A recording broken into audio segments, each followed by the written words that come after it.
성경은 굉장히 솔직한 책입니다. 아름답고 뭔가 이렇게 덮어놓은 이상적인 신화가 아니죠. 그러니까 온전한 믿음을 가진 사람들이 그들의 고난을 어떻게 극복해 나가는지 또 얼만큼 성공했는지에 대한 미화가 거의 없어요. 그렇죠? 하나님에 대한 무조건적인 신뢰를 가진 일종의 믿음 만렙들의 이야기가 아니라는 것입니다. 특별히 시편을 보면 잘 나와 있죠. 그들이 신앙생활하면서 흔들리는 일들, 욱하는 거, 어떻게 이럴 수가 있는가 하는 삶의 수만 가지 공격들 속에서 이해할 수 없는 것, 흔들리는 것, 그것이 다 고스란히 쓰여 있는 것이 바로 정직하게 나와 있는 시편, 또 성경의 이야기라는 것입니다. 하나님께 따지는 기도를 하고 있어요. 마음을 토해내는 기도가 정직하게 나와 있는 것입니다. 여러분, 토하는 게 예쁩니까? 예쁘지 않습니까? 토한 것은 예쁘지 않습니다. 토한 것 중에 제일 꼴불견인 토가 뭔지 아십니까? 예쁘게 토해놓은 거. 이렇게 지나가다 보면 대학가 가면 하트 모양 토 막 이렇게 있고 있어요. 잘 붙여놨죠, 김치전을.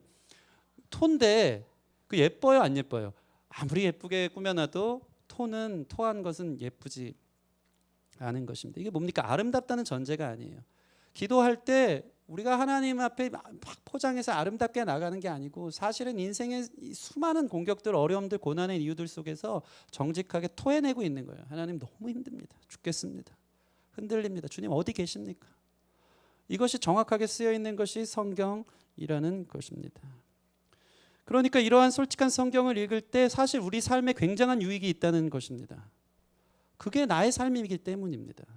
인간관계, 문제없는 교회가 없고 문제없는 세상이 없는 이 상황 속에서 원망과 불평하는 나 자신을 보면서 그것이 정확하게 시편 기자들을 통해서 솔직하게 기록되어 있는 것을 보면서 이 사람도 그랬구나. 믿음의 거장들도 그랬구나. 근데 감사한 건 무엇입니까? 토한 걸로 끝나는 게 아니라 하나님이 그 토한 거 다 처리해 주신다는 것이죠. 그것이 우리가 말씀 앞에 있는 예배하는 자들의 바라봐야 될 소망인 줄 믿습니다. 하나님이 뒷수습 다 해주시고 그래서 유익하다는 것입니다. 여러분, 오늘 말씀을 통해 여러분의 삶에 오늘 이 아삽이 토해낸 것처럼 흔들리는 신앙의 문제들이 있다면 그는 어떻게 해결하고 있는가가 이 말씀을 통해 큰 유익이 되어지기를 소원합니다. 오늘 시편의 기자 아삽, 이 사람이 왜 흔들리고 토하듯이 기도를 했냐면 악인들의 삶이 형통하고 행복한 것을 보면서 너무 분이 나고 질투가 나고 흔들린다는 것입니다. 1절 2절 말씀 보실까요? 하나님이 참으로 이스라엘 중 마음이 정결한 자에게 선을 행하시는데 2절 나는 거의 넘어질 뻔하였고 나의 걸음이 미끄러질 뻔하였으니. 이게 무슨 말입니까? 실족했다는 거예요. 거의 넘어지고 미끄러질 뻔했다. 신앙의 길을 가는데 이제 더 이상 버틸 수 없을 만큼 넘어질 것 같고 미끄러질 뻔하였다는 것입니다. 뭡니까? 흔들린다는 거예요. 하나님은 정결한 자에게 선을 주신다고 하는데 그러지 않는 하나님의 상황들을 보면서 이제 신앙생활 그만하고 싶다, 포기하고 싶다. 삶 전체가 흔들리는 것입니다. 왜 그럴까요? 첫째는 이 신앙의 사람들, 이 아삽도 그렇고 많은 사람들이 이 악인들의 형통함을 보면서 사실은 부러움이 있다는 것입니다. 부러움이 생긴다는 것이죠. 세상 사람들이 부러우는 거예요. 부러우면 지는 건데 다 지고 있는 것입니다. 3절 말씀 볼까요? 3절 말씀 같이 읽겠습니다. 시작. 이는 내가 악인의 형통함을 보고 오만한 자를 질투하였음이로다. 아멘. 교회에서 들은 말대로 의인이 형통해야 되거든요. 여기서 형통은 샬롬이라고 써 있어요. 의인이 평안해야 되거든요. 의인이 성공해야 되거든요. 근데 사실 보니까 그렇지 않기 때문에 내가 신앙적으로 흔들린다는 것입니다. 오히려 의인이 어려울 때를 많이 봤어요. 정직하게 사는 사람들이 손해보는 걸 많이 봤고 착하게 살면서 더 억울한 일을 많이 겪는 사람들을 많이 봤고 오히려 악행을 하는 사람들이 버젓이 살아있고 오히려 똑똑하다는 소리를 들으면서 사는 모습들을 보면서 아삽은 지금 고백하는 거예요. 내가 넘어질 것 같다. 이젠 미끄러질 것 같다. 내 신앙의 뿌리가 흔들리고 있다 라고 고백하고 있는 것입니다. 심지어는 나중에는 어떤 일이 벌어지냐면요, 그렇게 악행하면서도 버젓이 더 잘 사는 모습을 보면서 뭐라고 합니까? 질투가 난대요. 부러운대요. 부럽대요. 셈이 난대요. 3절부터 볼까요? 얼마나 부러운지. 그들은 죽을 때도 고통도 없고 나는 예수 믿고 나이 먹어 이렇게 병들고 고생하는데 악인들은 죽기까지 건강하게 죽다가 고난도 없고 재앙도 없고 산다는 거죠. 4절 말씀은 죽을 때에도 고통도 없고 그 힘이 강건하며. 심지어 그들은 어떻습니까? 교만해요. 나는 힘든 삶 모르겠는데, 나처럼 사니까 자수성가하면서 나 괜찮던데, 한 번도 그들의 삶에는 꺾여진 삶이 없고 다운그레이드 된 삶이 없는 거예요. 세상을 너무 쉽게 사는 거예요. 하나님이 그런 사람들 좀 벌 좀 주시고 이 엄지손가락으로 교만을 꾹 눌러주셨으면 좋겠는데, 이 사람들은 평생 천국처럼 살아. 너무 행복하게 사는 거예요. 그러면서 교만한 거예요. 그런 사람들이 부러운 거예요. 7절에서 9절 말씀 보면, 살찜으로 그들의 눈이 솟아나며 그들의 소득은 마음의 소원보다 많으며. 그들의 소득은 마음의 소원보다 많대요. 자기 욕심대로 다 챙기고 챙기는데도 뭐라 그래요? 계속 소득은 늘어나는 삶을 본다는 것입니다. 예수님을 믿지도 않는데 그렇다는 것입니다. 그러면서 어떻게 얘기합니까? 9절 말씀 보면, 그들의 입은 하늘을 두고 그들의 혀는 땅에 두루 다니도다. 교만한 가운데 하늘을 쳐다보며 욕설을 퍼붓고 거만한 모습으로 폭언을 즐기면서 살아가는 것입니다. 그런 악인들을 보는 것입니다. 그 모습 보면서 이 시편 기자는 이렇게 얘기하는 거예요. 처음엔 부럽다가 나중에는 이제 실족해 넘어져 가고 싶은 것입니다. 10절에서 11절 같이 읽어볼까요? 10절에서 11절 시작. 그러므로 그 백성이 이리로 돌아와서 잔에 가득한 물을 다 마시며 말하기를, 하나님이 어찌하랴 지존자에게 지식이 있으랴 하는도다. 이게 무슨 소리입니까? 쓴 잔을 다 마시는 거예요. 너무 화가 난 거예요. 하나님 앞에 달려와가지고 이 고난의 잔 쓴 잔을 다 마시면서 이 목을 축이듯이 하고 싶은 말이 있으니까 물 한 잔부터 달라고 하면서 가득한 물을 마시더니 이렇게 얘기하는 거예요. 하나님 어찌 알랴 지존자에게 지식이 있으랴. 하나님 이런 걸 아십니까? 하나님 살아 계십니까? 하나님 있다면 좀 말 좀 해보십시오 하면서 너무나도 화가 나 있는, 악인인데도 신세 좋고 재산만 들어가는데 13절 보면, 나는 지금까지 깨끗하게 살면서 죄를 짓지 않으려고 노력했는데 그게 다 헛수고란 말입니다. 신앙생활이 헛된 건 아닐까라고 생각하는 거예요. 이렇게 산들 무슨 소용이 있나? 나는 이렇게 고생하면서 신앙생활을 했는데 다 헛것 같다라는 생각이 올라왔다는 것입니다. 우리는 어떠냐 이 말이에요. 우리는 어때요? 나는 하나님 앞에 올바로 살았는데 예수 믿지 않은 애가 더 좋은 대학 가고, 저 인간은 교회도 열심히 안 나오는데 좋은 사람 만나서 나보다 더 괜찮은 사람이랑 좋은 조건에 결혼하고, 그죠? 나는 신앙생활 한다고 교통법규 다 지키면서 운전했는데 신호 위반한 애가 먼저 도착하고, 나는 기도하고 시험 준비했는데 점친 애가 더 시험 잘 보고, 이런 것들 보면서 우리가 실족하기 쉽다는 거예요. 막 흔들린다는 거예요. 신앙생활 나 헛수고구나, 괜히 하는구나, 내가 이러려고 하나님 믿었나 할 때가 너무 많지 않냐 이거예요. 세상이 우리를 그렇게 자극하는 거예요. 하나님 없어도 난 너무 잘 사는데 내 능력 봐. 교만하게 우쭐거리면서 그들은 장수하면서 죽을 때까지 고통 없이 계속 재물을 늘려가면서 행복하게 사는 모습의 실제를 이 아삽이 경험하면서 고백하면서, 나는 거기에서 너무 미끄러질 것 같다, 실족할 것 같다, 하나님 안 계신 것 같다 라는 수준까지 나아간다는 것입니다. 여러분, 이렇게 신앙생활하면서 세상만 바라보면서 그들과 비교하면서 나 자신을 보는 사람들의 특징이 무엇인지 아십니까? 이 현실의 신앙이 다 깎인다는 것입니다. 결국 그들의 답은 뭘까요? 그렇게 시험 들고 실족하고 흔들리는 사람들의 답은 이거예요. 신앙생활 적당히 해야 되는구나, 내 앞가름 내가 챙겨야 되는구나, 종교에 미치면 안 되는구나.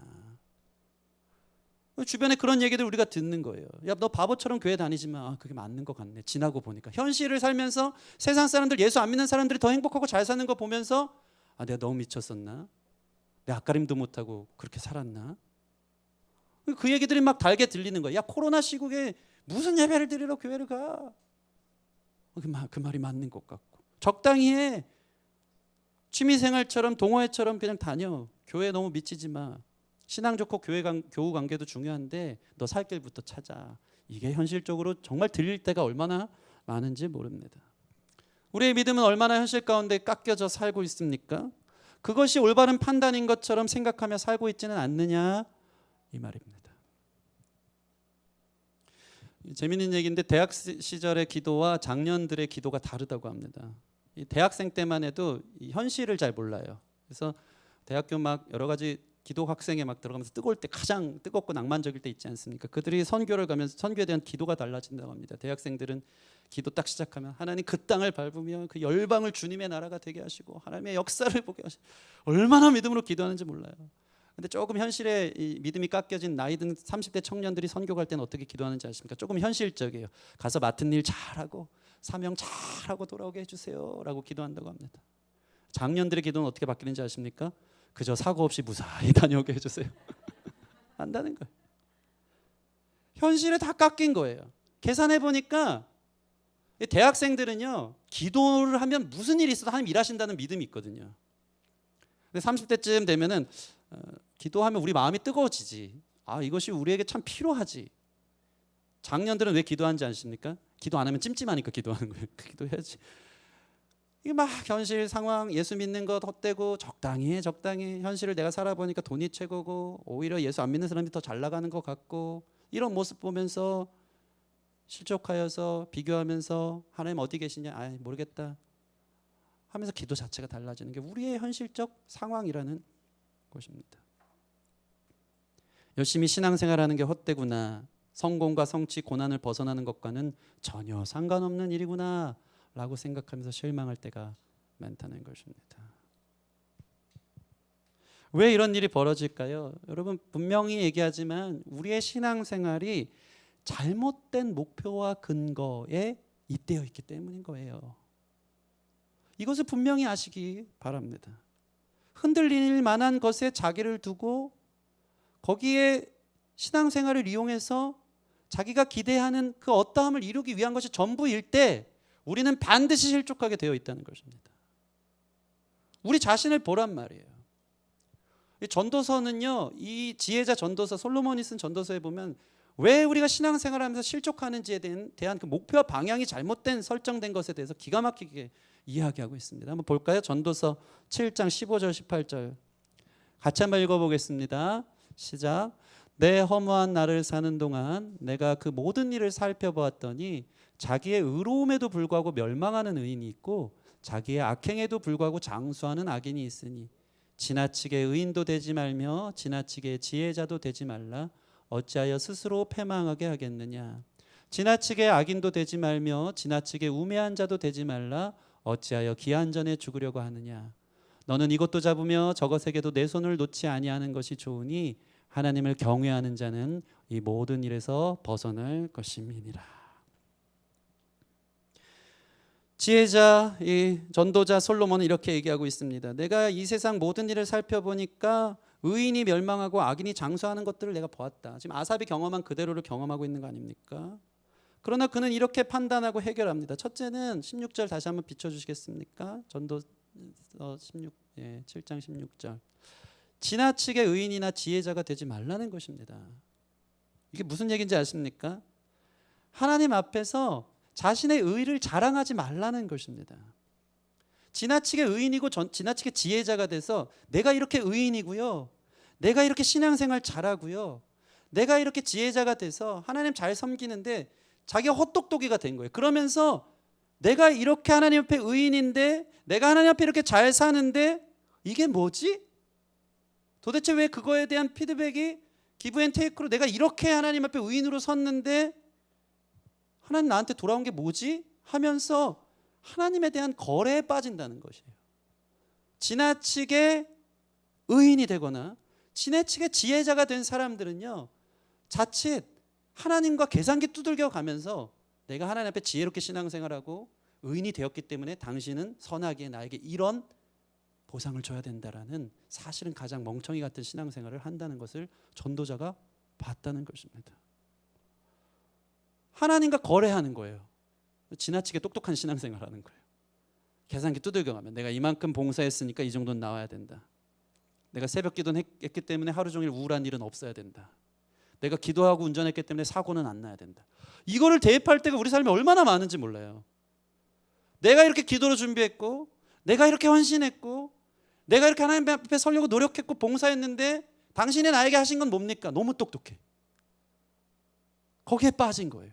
그러면서 결국에는 자기의 틀 안에 내가 계산기를 넣고 자판기처럼 하나님을 넣어놓고 내가 이렇게 하면 이게 나와야 되는데 안 오니까 뭐 하는 거예요? 그러니까 실망하는 거예요. 그러니까 실족하는 거예요. 내가 이 정도 하면 이렇게 나와야 되는데. 그러니까 스스로 패망하는 것입니다. 지난번에 이런 얘기 한 것 같아요. 제자들도 예수님을 믿을 때 무엇을 위해 믿었다고 합니까? 문제 해결만을 위해 믿은 거예요. 내가 이렇게 믿으면 이스라엘이 회복되나요? 이 문제 해결되겠죠? 자꾸 거기 빠지는 거예요. 그러니까 신앙생활이 흔들리는 거예요. 지나치게 지혜자 의인이 돼서 하나님 앞에서 이 정도 하면 이 결과가 나와지 하면서 머리를 굴린 거예요. 근데 그렇지 않다. 그렇지 않은 결과가 오면 제자들처럼 다 뿔뿔이 흩어져 도망치는 신앙 흔들리는 사람이 되는 것입니다. 우리는 어떻습니까? 하나님 앞에 거래하듯이 신앙생활하는 것이 늘 스물스물 올라오지 않느냐. 섭섭한 이유가 거기 있다면 여러분도 지나치게 의인이 되거나 지나치게 지혜자가 되려는 생각이었던 거예요. 그러니까 하나님 앞에 섭섭하고 후회만 많고 한 것입니다. 오픈트 승리교회 예전에 이제 김동호 목사님, 유명하신 목사님 아닙니까? 근데 그분이 정년 퇴임하시고 암 투병을 하셨더라고요. 본인 말씀 따라서 보니까 훈장을 3개나 달았대요. 암이 3개나 퍼진 거예요. 폐부터 해서 암 투병을 심각하게 하셨대요. 처음에 암이 걸렸을 때 김동호 목사님이 기도했대요. 하나님 왜 나에게 이런 걸 주십니까? 왜 내가 암이 걸립니까? 한 거예요. 그런데 그 즉시 하나님께서 응답을 주시는데 자기가 그 즉시 자기의 말이 기도하는 거, 자기의 말로 기도하는 게 하나님의 음성으로 들렸다는 거예요. 그때 너무 클리어하게 이 문제가 해결됐대요. 하나님 왜 나에게 이런 암을 주셨죠? 한참 묵상하며 기도하다가 이런 마음이 들었대요. 너라고 안 걸리라는 법이 있냐? 너라고 안 걸리라는 법이 있냐? 네가 뭔데? 그때부터 왜라고 질문하지 않았대요. 그럼 어떻게 해야 되죠? 라고 바뀌었다는 것입니다. 여러분 보세요. 그 유명한 목사님, 평생 의인처럼 교회를 위해서 열심히 충성 봉사한 목사님이 암 딱 걸리면 지나치게 지혜자가 되고 계산기 두드려 갔던 거래하면서 살았던 사람이라면 하나님 어떻게 나한테 이런 일이 있을 수 있습니까? 내가 얼마나 열심히 인생을 드렸는데 라고 하면서 실족할 수 있었을 거예요. 근데 너라고 안 걸리라는 법 있냐? 이 음성을 듣고 그 목사님은 더 이상 왜냐고 묻지 않았다고 합니다. 그러면서 이렇게 말씀하세요. 이 세상 고통받는 거, 병드는 것도 내가 볼 땐 랜덤이다. 랜덤이다. 그러니까 누가 하나님 탓하는 것도 아니고 죄의 삭은 사망인데 인류가 죄 가운데 있다 보니까 죄의 삶을 살다가 병드는 일, 늙고 고생하는 일, 그것이 사람마다 너의 죄 나의 죄가 다 합쳐져서 살아가는 우리 인생에 어떤 사람은 암이 걸릴 수도 있고 어떤 사람은 코로나가 걸릴 수도 있고 어떤 사람은 생각과 계획대로 되지 않는 일이 있을 수 있다. 하나님 탓 아니다. 그럼 이제 어떻게 해야 되냐라고 물어보는 것이 목사님의 얘기였다는 것이죠. 놀라운 것은 하나님 그럼 어떻게 합니까? 했더니 하나님이 그 말씀 주시더래요. 이사야 말씀 주시면서 내 백성을 위로하라 라는 마음을 주시더래요. 이게 뭔가 가만히 기도해 보니까 다시 목회를 하라는 마음인 줄 알고 정년 퇴임했는데 지금 다시 목회를 시작합니다. 무슨 목회 하신지 아십니까? 유튜버를 개설해서 유튜버가 돼서 새벽 예배를 만드시는데 이 새벽 예배의 대상이 누군지 아세요? 전부 다 암투병 환자들을 향해서예요. 암투병 환자들을 향해서 내 백성을 위로하라는 마음이 주셨다는 거예요. 그러면서 딱 내가 이 사자성을 쓰는 거 동병상련. 내가 암 없고 건강한 목사였으면 아무도 위로하지 못했을 것이고 하나님의 말씀이 그들에게도 통하지도 않았을 텐데 하나님이 나에게 암투병 3가지 고통 훈장 3개 달고 말씀을 전하니까 암 가운데 있는 사람들이 같이 위로받고 같이 신앙생활을 하면서 힘을 얻게 되더라. 이 가운데 하나님의 뜻이 있었음을 발견하는 것을 들은 적이 있습니다. 여러분 우리는 늘 왜라고 물어보지 않습니까? 도대체 왜죠? 내가 당신에게 이렇게 했는데 내가 당신에게 어떻게 했는데 이게 뭡니까? 늘 기브 앤 테이크의 삶을 살면요 우리 삶에 은혜가 없어요. 감사가 없어요. 자족하지를 못하는 거예요. 감사하시기 바랍니다. 그 상황을 감사하시기 바랍니다. 감사하잖아요. 지난주에 얘기한 것처럼 이시선 씨처럼 그 간증이 저는 아직도 여전한데 그 하루에 이렇게 그 완전히 다 망가진 얼굴 같고 더 이상 살 수 없는 가망이 없는 인생 속에서 하루에 한 가지씩이라도 감사할 거리를 생각해 보라고 했을 때 그분이 딱 그 얘기하는 거예요. 감사할 일이 너무 많더라고요. 짜증나게. 그 상황에서도 감사할 일을 찾다 보니까 감사할 일이 많았고 감사를 하기 시작하니까 어떤 일이 벌어집니까? 하나님이 여전히 내 삶에 개입하고 일하고 계시는 게 보여지는 거예요. 감사할 때 하나님이 보여지는 줄 믿습니다. 불평하고 원망하고 재고 기브 앤 테이크 내가 이렇게 했는데 당신 나에게 해준 게 어디 있습니까? 하면 실족하면서 넘어질 일만 있는 거예요. 패망하는 거예요 스스로. 그러나 그 상황 속에서도 감사할 일을 고백하면 여전히 하나님 내 가운데 계시고 이 가운데 역사하고 계시는구나. 그러한 신앙의 심지를 뿌리 깊이 내릴 수 있는 저와 여러분 되어지기를 소원합니다. 오늘 본문의 아삽을 보십시오. 지나친 지혜자가 돼서 하나님에 대한 거래와 기대가 있었던 것 같아요. 1절 말씀 보시고 오늘 본문 1절 말씀. 하나님이 참으로 이스라엘 중에 마음이 정결한 자에게 선을 행하시나.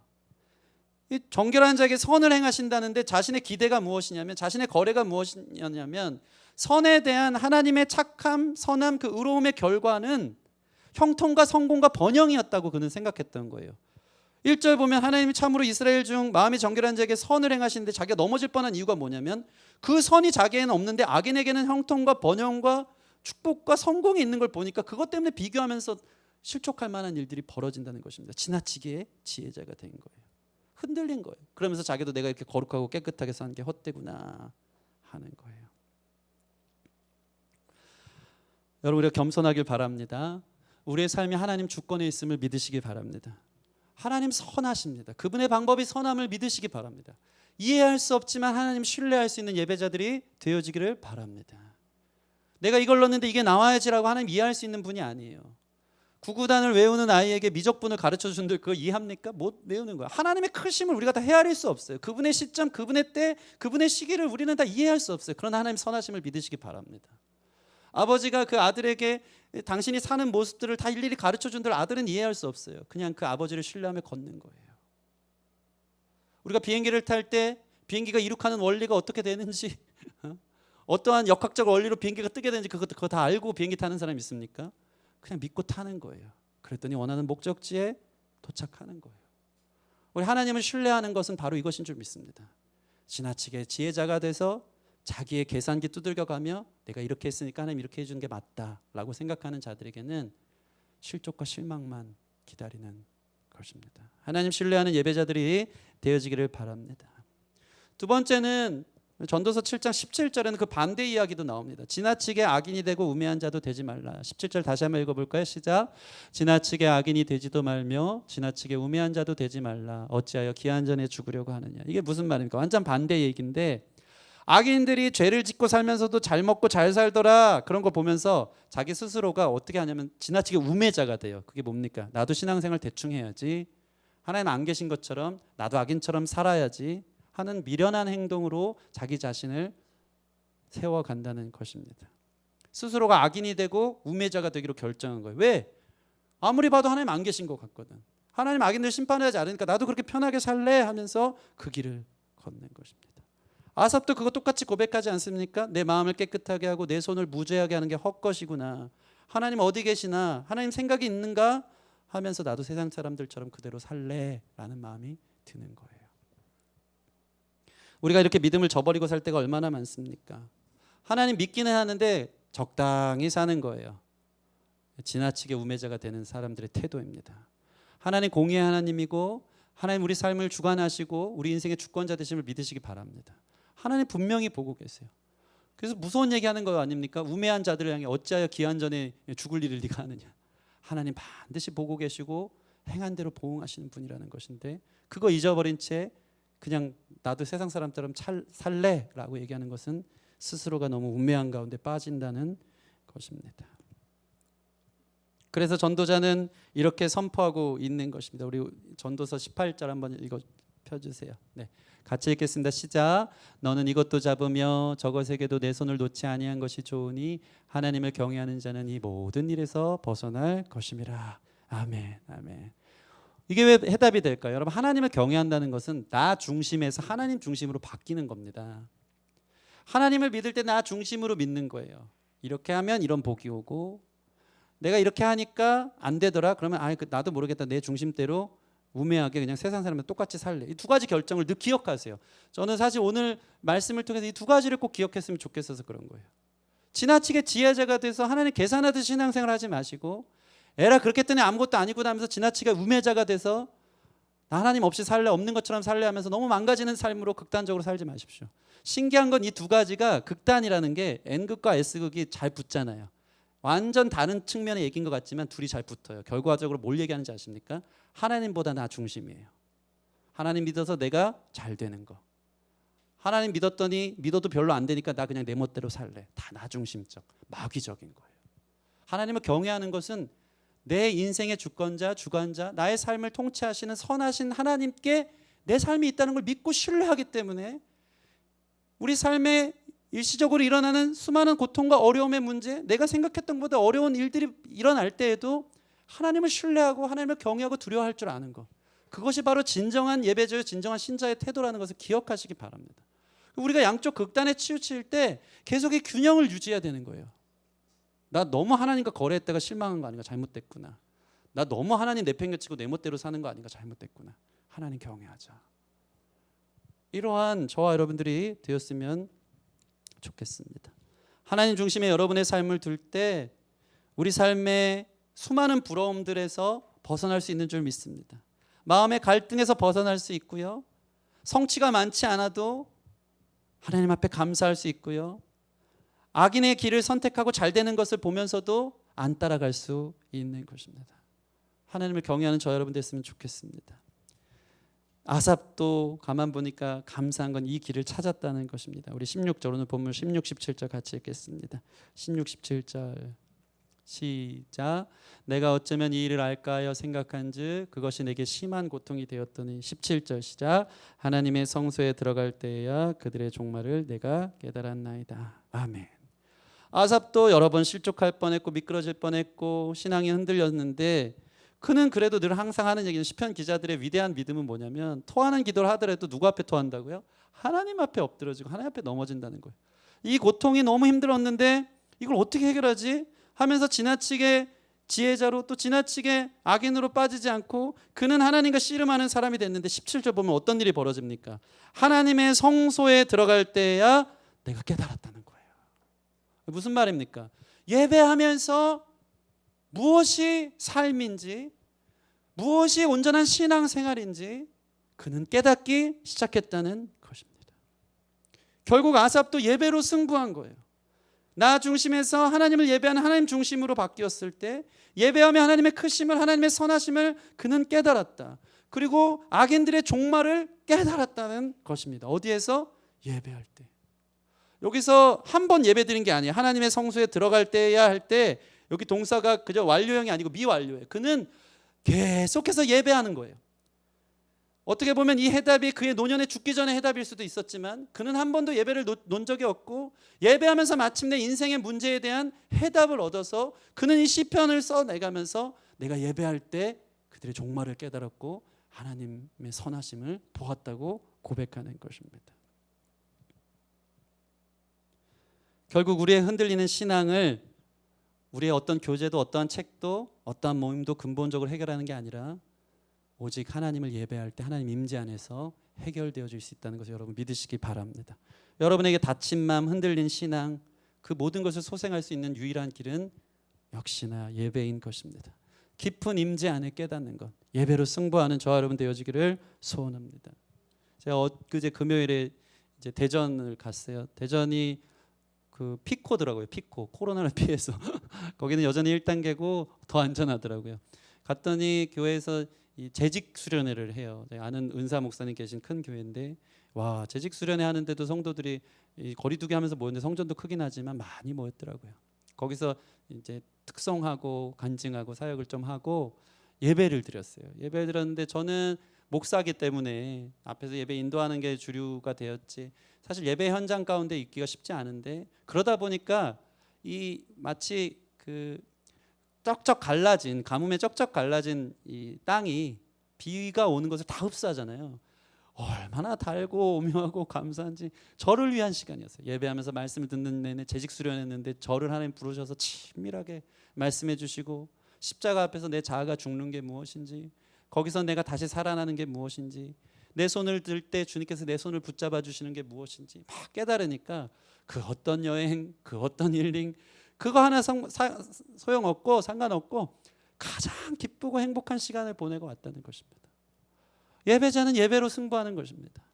인생이 흔들릴 때 여러분 예배하면서 하나님 앞에서 답을 얻는 저와 여러분 되어졌으면 좋겠습니다. 인생이 생각보다 어렵잖아요. 인생의 수많은 이 고답들에 대해서 그냥 아무 생각 없이 살지 말고 예배하면서 그 답을 얻을 수 있는 지혜의 하나님 안에서 그 답을 얻을 수 있는 저와 여러분들이 되어져야 한다는 것입니다. 우리는 얼마나 무지했습니까? 이 아삽은 결국 그들의 종말을 받고 자신이 얼마나 무지했는지를 오늘 본문을 보면 회개하기 시작하고요. 그리고 결국 이렇게 깨닫는 것입니다. 27, 28절 같이 읽어보겠습니다. 28절 같이 읽겠습니다. 28절 시작. 하나님께 가까이함이 내게 복이라. 내가 주 여호와를 나의 피난처로 삼아 주의 모든 행적을 전파하리이다. 아멘. 자신의 흔들리는 신앙을 주님의 오른팔로 붙잡아 주심을 경험했고, 주님이 나의 반석이며 피난처임을 그는 경험했고, 지나치게 지혜자도 되지 말고 지나치게 우매자도 되지 말고 하나님을 경외하는 사람이 되어야겠다. 하나님을 통해서 다른 복 받는 게 아니고 하나님을 가까이 하는 것 자체가 복이구나. 그는 해답을 얻었다는 것입니다. 여러분, 말씀을 마치겠습니다. 항상 하는 이야기지만 예배가 좋아서 나오는 사람이 있습니까? 있죠. 믿음이 아주 좋은 사람이든가 뭔가 좀 비정상인 사람들. 여러분, 병원에서 우리 주사를 줄 때 주사가 맞는 게 좋아가지고 한 번 맞았는데 한 번 더 놔주세요. 그러면서 느껴가면서 좀 대각선으로 놔주세요. 이런 사람 없는 거예요. 예배는 우리에게 마치 주사 같은 역할을 할 때가 참 많다는 것이죠.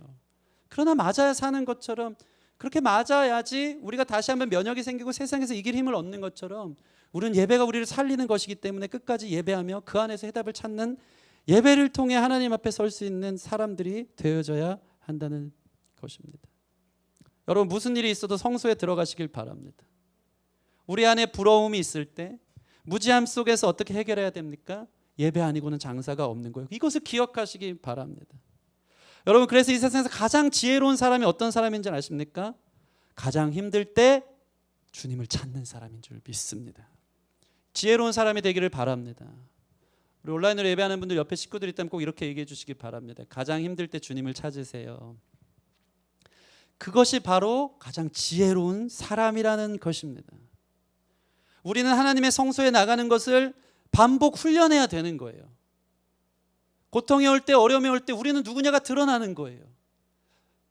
이렇게 편안한 생활 속에서는 내 인생의 기반을 반석에 뒀는지 모래에 뒀는지 몰라요. 그러나 비가 오고 홍수가 나기 시작하면 내가 예수 위에 서 있는지 아니면 모래 위에 집을 지어서 한순간 허물어지는 집을 세웠는지 어려움이 올 때 깨닫는 거예요. 하나님의 예배자들, 하나님을 잘 믿는 사람들은 어려운 일이 올 때 내가 반석에 있음을 깨달아 끝까지 주님 안에 딱 버티고 서 있는 거예요. 예배하면서. 그런 자들에게 패망이 없고 하나님의 놀라운 회복과 해결과 해답이 있다라는 것입니다. 여러분, 지혜로운 예배자들이 되어지기를 소원합니다. 내가 기도하기 제일 힘들 때 주님께 기도하는 것이 지혜로운 사람인 줄 믿습니다. 내가 하나님에 대한 소망이 무너졌을 때 하나님께 소망을 두는 사람이 가장 지혜로운 사람이라는 것입니다. 여러분, 인생의 시기가 올 때, 이상한 사람들이 더 잘 될 때 더 하나님 앞에 나아가기를 바랍니다. 가장 어려울 때 예배드리는 사람이 정말 하나님 기뻐하시는 예배자인 줄 믿습니다. 신앙이 흔들릴 때 우리를 붙잡아 주시는 하나님께, 우리의 반석 되신 주님께 나아가 주님 자체, 하나님 한 분이 나와 함께 있음을 말미암아 그 복을 누리고 주님 앞에 설 수 있는 저 여러분 되기를 주님의 이름으로 축원합니다. 우리 같이 찬양하고 기도하는 시간 갖겠습니다. 오늘 이곳에 계신 성령님 같이 찬양할까요?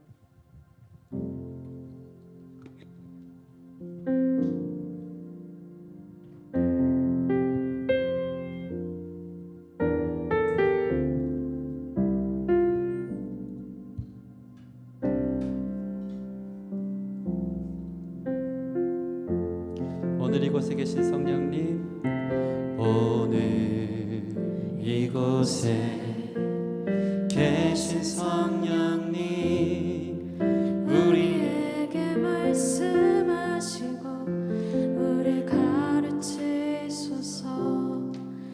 닫힌 우리 마음 열어주시고 주의 빛으로 밝혀 우리를 인도하소서. 주님보다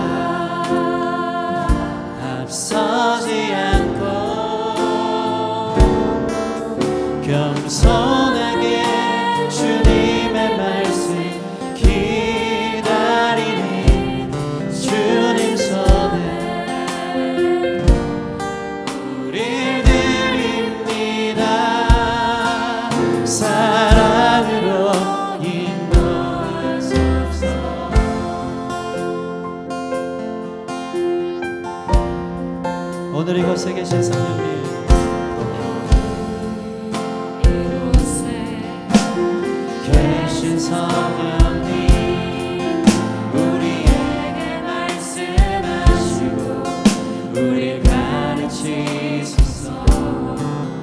같이 우리 맘 열어주시고 주의 빛으로 밝혀 우리를 인도하소서.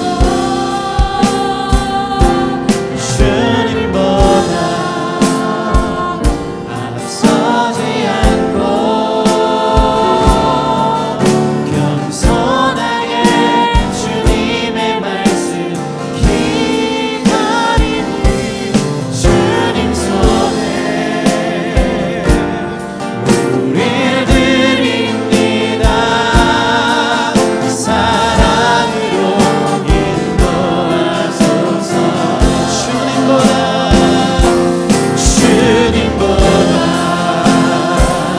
앞서지 않고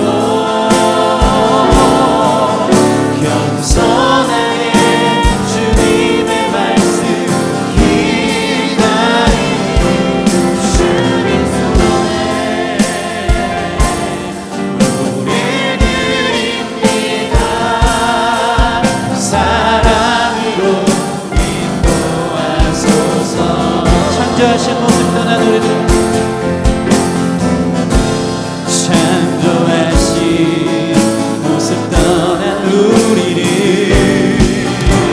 예수님 함께 빚으소서. 지키러 주님보다 앞서지 않고 겸손하게 주님의 말씀 기다리는 주님 손에 우릴 드립니다. 사랑으로 인도하소서. 참 감사한 것은 예수님의 삶에도 마치 흔들리는 것 같은 시기가 우리를 대표해서 보여졌다는 것이죠. 인간 예수님 십자가 앞에 있을 때 아버지 이 잔을 내게서 옮기시옵소서. 십자가의 고통과 모진 수모와 질고 앞에서 예수님 갈등하는 모습이 보입니다. 그러나 그 가운데 하나님의 엎드림으로 말미암아 기도함으로 말미암아 자신의 뜻이 아닌 하나님의 뜻대로 되는 것 그렇게 되길 원합니다 하면서 그 자리를 털고 일어난 예수님을 기억했으면 좋겠습니다. 성경의 수많은 위인들 오늘 아삽도 흔들렸다는 거예요. 하나님 어디 계십니까? 내가 이렇게 헌신하고 노력하고 기도했는데 도대체 내 삶은 내 형편은 언제 나아지고 왜 내 삶에 이러한 일이 하필 벌어집니까? 할 때에 성경은 말하는 것입니다. 그게 바로 우리다. 그럼 어떻게 해답을 찾을까? 여러분 다른 데서 찾지 말고 실족하여 넘어지지 말고 지나치게 지혜자가 돼서 내가 이렇게 했는데 하나님 이게 뭐냐 하면서 하나님께 따져 묻지 말고 또 우매자가 돼서 에라 모르겠다 나도 적당히 신앙생활 할래 나도 세상 사람처럼 살래 하면서 스스로 패망의 길을 가지 말고 주님 힘들수록 예배자가 되기를 원합니다. 내가 하나님의 성소에 들어갈 때야 그제서야 그들의 종말을 보았나이다. 그제서야 내가 깨달았나이다. 하나님 나를 붙드심을 깨닫고 나의 삶의 섭리함을 깨닫고 하나님을 함께하는 것 하나님을 가까이 하는 것이 복임을 아삽이 깨달아 기쁨으로 찬양하며 일어난 것이 우리 삶의 결국이 되어지기를 소원합니다. 같이 기도할 때 우리의 신앙을 흔들어 놓는 수많은 일들 속에서 우리는 얼마나 낭망하고 넘어졌습니까? 우리의 우매무지함을 좀 회개하시고 나의 삶을 주님이 그토록 인도하셨는데 내 작은 세계관 속에 하나님을 가둬두면서 거래하면서 실족과 실망 하나님에 대한 판단이 있었음을 좀 회개하고 하나님 예배할 때 나에게 선하신 주님 나를 붙드신 주님 반석에 나를 두신 주님을 나도 보게 함으로 말미암아 다시 일어설 수 있도록 인도하여 주시옵소서. 우리 같이 그렇게 좀 기도하며 참 지혜자 하나님 경외하는 지혜자가 되게 해달라고 우리 같이 기도하며 나아가는 시간 갖겠습니다. 함께 기도하시겠습니다. 주님 도와주세요. 세상이 부러울 때가 얼마나 많은지요. 내 뜻대로 되지 않아서 하나님 앞에 얼마나 원망 불평을 할 때가 많은지요. 아버지 내 상황과 현실을 보면서 아버지 여러 번 실족하여 넘어질 뻔하고 신앙생활 자체가 흔들리며 내가 예수님을 괜히 믿었다고 생각하며 등지고 떠나고 싶을 때가 얼마나 많은지요. 하나님, 우리를 오늘 붙잡아 주셔서 감사합니다. 이 고통 가운데 하나님의 성소에 들어가 하나님 나와 함께 하시는 주님을 보고 말미암아 그 주님으로 깨달음을 말미암아 섰던 하나님의 사람 한 사람, 하나님의 사람과 같은 믿음의 성도들 될 수 있도록 인도하여 주셔서 예배를 통해 승부하고 예배를 통해 일어나고 마침내 예배를 통해 하나님 나와 함께 하심으로 말미암아 감사하며 기뻐하며 찬양할 수 있는 예배자들이 되어지기를 소원합니다. 우리 신앙의 근간을 어디에 두고 있습니까? 잘못된 뿌리, 나 자신의 성공과 번영과 나 자신의 축복, 세상과 비교하면서 그것이 기쁨인 줄 알고 살았던 우리 자신의 복은 오직 하나님의 가까이 있는 복임을 깨달아 날마다 아버지 예배하며 마침내 주님 안에서 찾고 기도하며 아버지 앞에 설 수 있는 하나님의 사람들 되어지기를 소원하오니 실족하여 넘어지지 않게 하여 주시옵소서. 하나님을 믿고 바라보는 믿음의 사람들이 고난 가운데 드러나고 있는 수 있도록 축복하여 주시길 원합니다. 하나님 함께하여 주시옵소서. 함께하여 주시옵소서. 하나님 감사합니다. 우리를 책망하지 않으시고 우리의 신앙의 흔들림, 믿음의 사람들이 욱하며 토해내는 그 모습 그대로가 성경에 나와 있음이 우리에게 얼마나 위로가 되는지 모릅니다. 내가 바로 그런 사람이었습니다.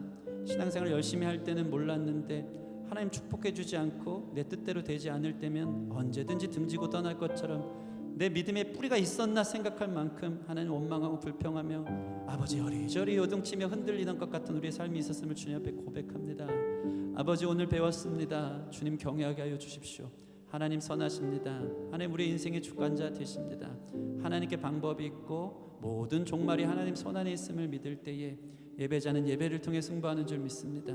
우리의 참된 지혜는 아무리 힘들고 어려울 때 스스로 지혜자가 되고 스스로 우매자가 돼서 자기 삶 자기가 결정하는 것이 아니라 하나님 앞에 엎드리는 것인 줄 믿사오니 아버지, 기도하면서 내 뜻대로 되지 않아서 절망하고 후회하는 사람 되지 않게 하시고 기도하다 보니까 하나님의 뜻이 발견되어져서 그 앞에 순종하는 예수님 닮은 우리 성도들 되게 하여 주시옵시고 힘든 순간 어려운 순간일수록 오히려 더욱더 예배함으로 말미암아 하나님께 성소로 나아가 비로소 깨닫는 것이 무엇인지 아버지, 내가 원하는 복 되지 않아도 나와 여전히 함께 하시는 주님을 가까이 하는 것이 복임을 하나님의 손안에 우리 삶이 있음을 우리를 붙들어주고 계심을 발견함으로 말미암아 아버지 아삽처럼 믿음의 사람들처럼 승리하며 일어설 수 있는 모든 믿음의 사람들 될 수 있도록 축복하여 주시옵소서. 그렇게 심지가 견고히 내려있는 참된 예배자들이 되어지길 소원하고 감사하며 예수님 이름으로 기도합니다. 아멘. 우리 같이